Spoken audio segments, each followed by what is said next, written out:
Diana. Hi, Fraser.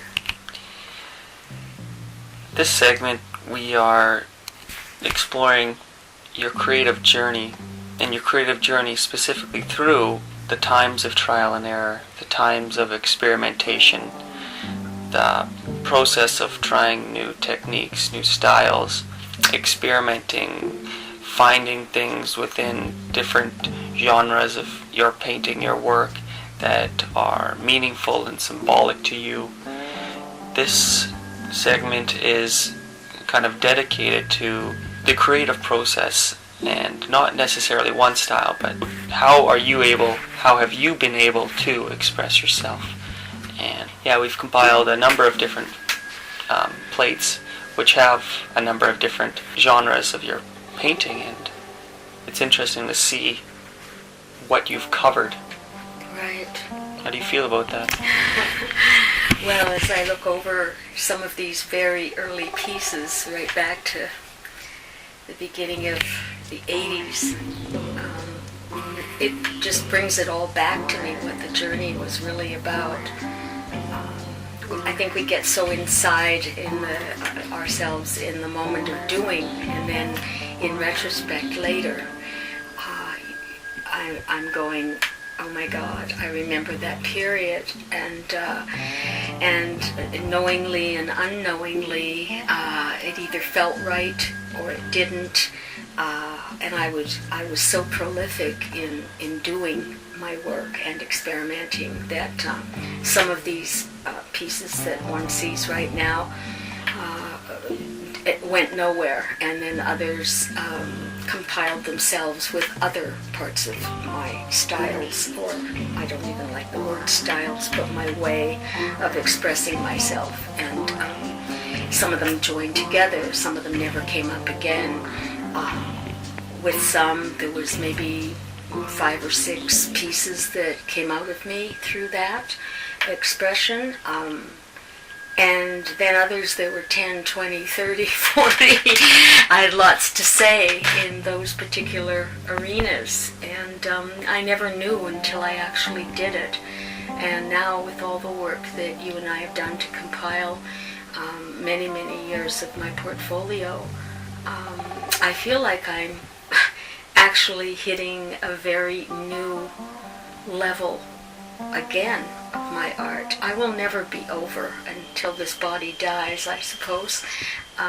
It's a continual journey, and discovering and being honest, unique, in the now, exploring not only my world, but the world through my work. And so it's very personal for me. It's never been about copying, it's never been about being popular, and it's never been about trying to be rich and famous or anything like that.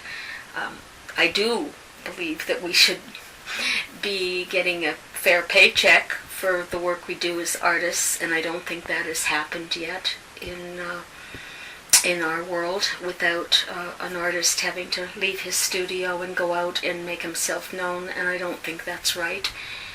My job is in the studio, most of the time alone, so that I can think and feel and create, and it's a lot of work, and there is no time for me to go out and yap about myself.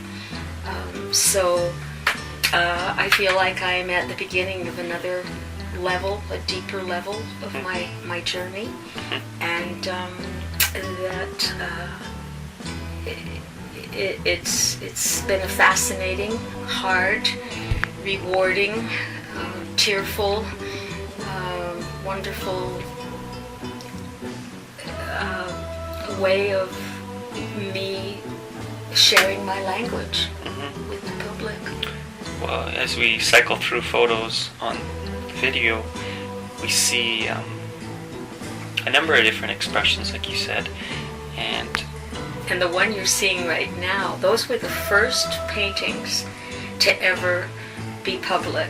There was 10 or 12 of them, and it came from my weaving and my music background. Yes, that's... And they were on CBC, in the 70s. And when I look at them now, and when I looked at them then, I realized I had something in those pieces. But when I look at them now, I'm absolutely joyous about them. I again, never would have known those kinds of things would have come out of me. Yes. Yeah, I was saying that as your journey progresses, you try things and you experiment and you get hits, and you develop those, and you max them out, perhaps you exhaust their potentials, but in doing that you reach a higher plane. You come to a new place, a new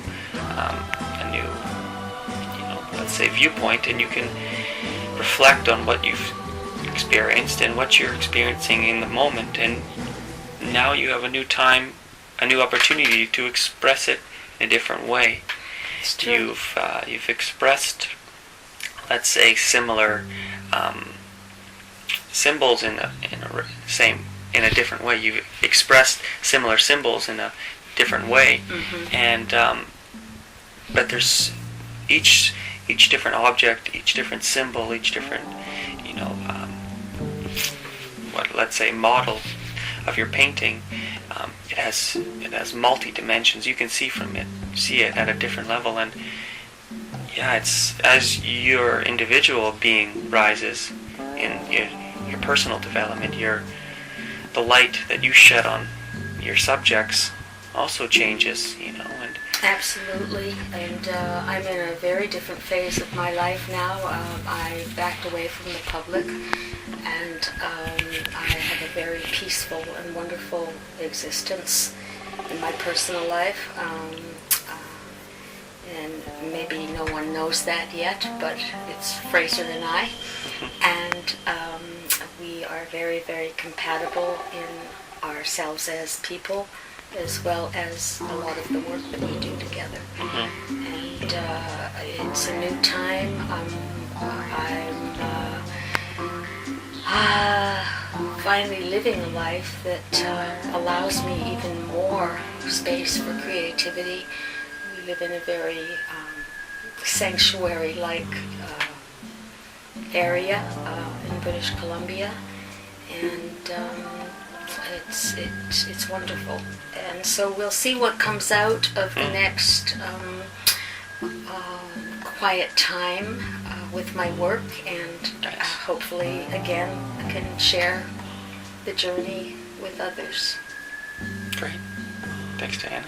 Thank you, Fraser.